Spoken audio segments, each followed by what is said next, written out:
Stop un pic. Hristos a înviat, vă urez la toată lumea un Paște fericit.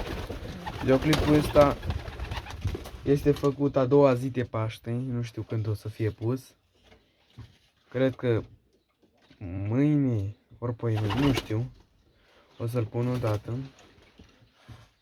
Vă mai spun o dată, Paște fericit, Hristos a înviat. Iertați-mă că n-am mai filmat de mult timp, dar acum avem cel mai... Nu noutăți, avem niște mici.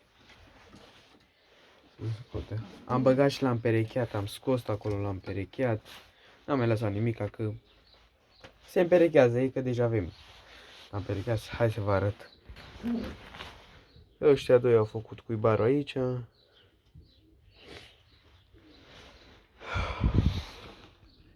Au făcut și acolo cuibar. Asta cu ăsta, albul.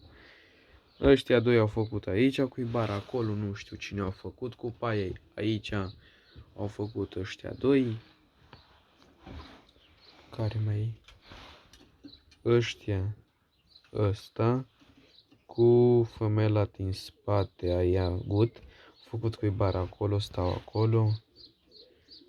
Loc. Ăștia doi se cuibăresc acolo.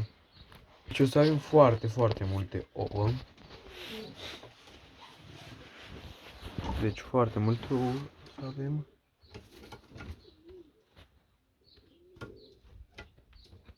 La Guțan avem foarte multe ouă. Foarte, foarte multe. Cred că femela asta o să o bag cu un mascul ăsta albastru. Nu știu dacă o să mai las cu albul ăla. Dacă se poate observa. Cu ăsta, da, ăla. Cu ăsta, fraților. Nu știu dacă o să mai las, că văd că nu mai sunt așa împerecheați. Că am băgat asta cu ăla. A bătut-o foarte mult, fraților. Femela asta n-a fost așa. Șumulită. Tot a bătut-o. Nu e nicio problemă. Că băgăm eu pe ăla.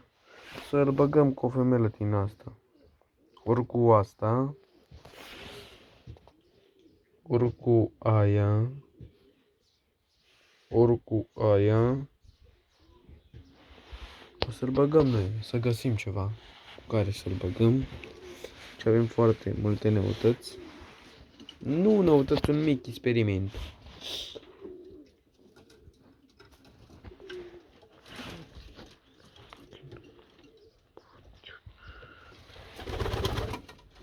Dacă vreți să vedeți cum i-am băgat prima dată la împerechea, puteți să vă băgați pe YouTube, aici la mine, pe canal. Și vă băgați la filmulețe mici. Și vedeți acolo. Mai avem aici albul ăsta, care stă foarte cu mințel aici, uitați. S-a dus. Ăștia doi văd că aici ar trebui să facă. Deja văd că începe. O să fac, cred că într-o săptămână am ouă la toți. Nu cred că o să am ouă la negri și la albi. Nu știu, că nu văd că încă nu au la cuibar.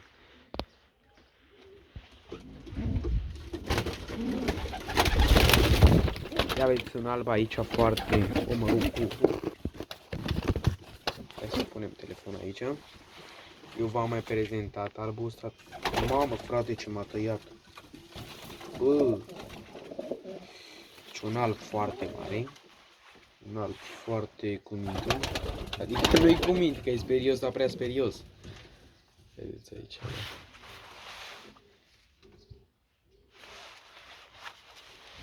Și cred că ăsta o să fie tot videoclipul.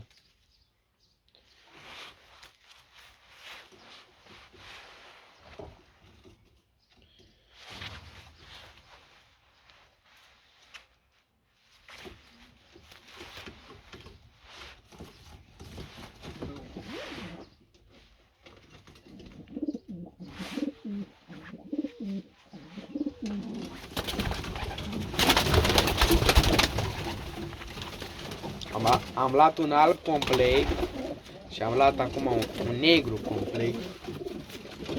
Să facem ceva frumos. Calculator. Aici avem un mascul cu nările foarte supremative, foarte bune, să spunem așa, un mic detaliu.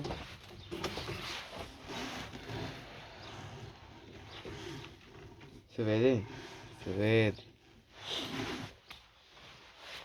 Dacă vreți să vedeți și ce mai fac TikTok-uri cu ăștia, puteți să vă băgați pe TikTok-ul meu, Dobrin Nicușor.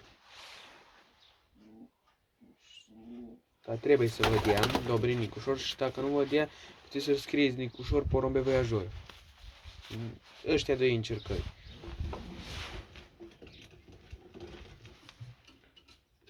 Uitați aici niște nări foarte frumoase.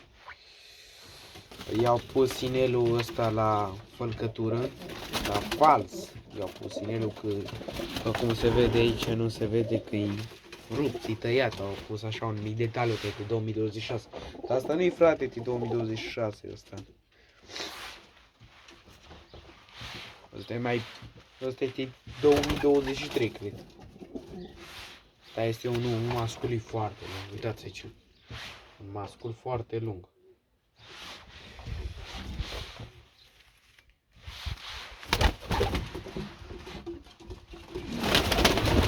Am mai prins un alb mai micuț, o talie mai mică. Talie mai micuță. Nu-i femel, nu-i mascul.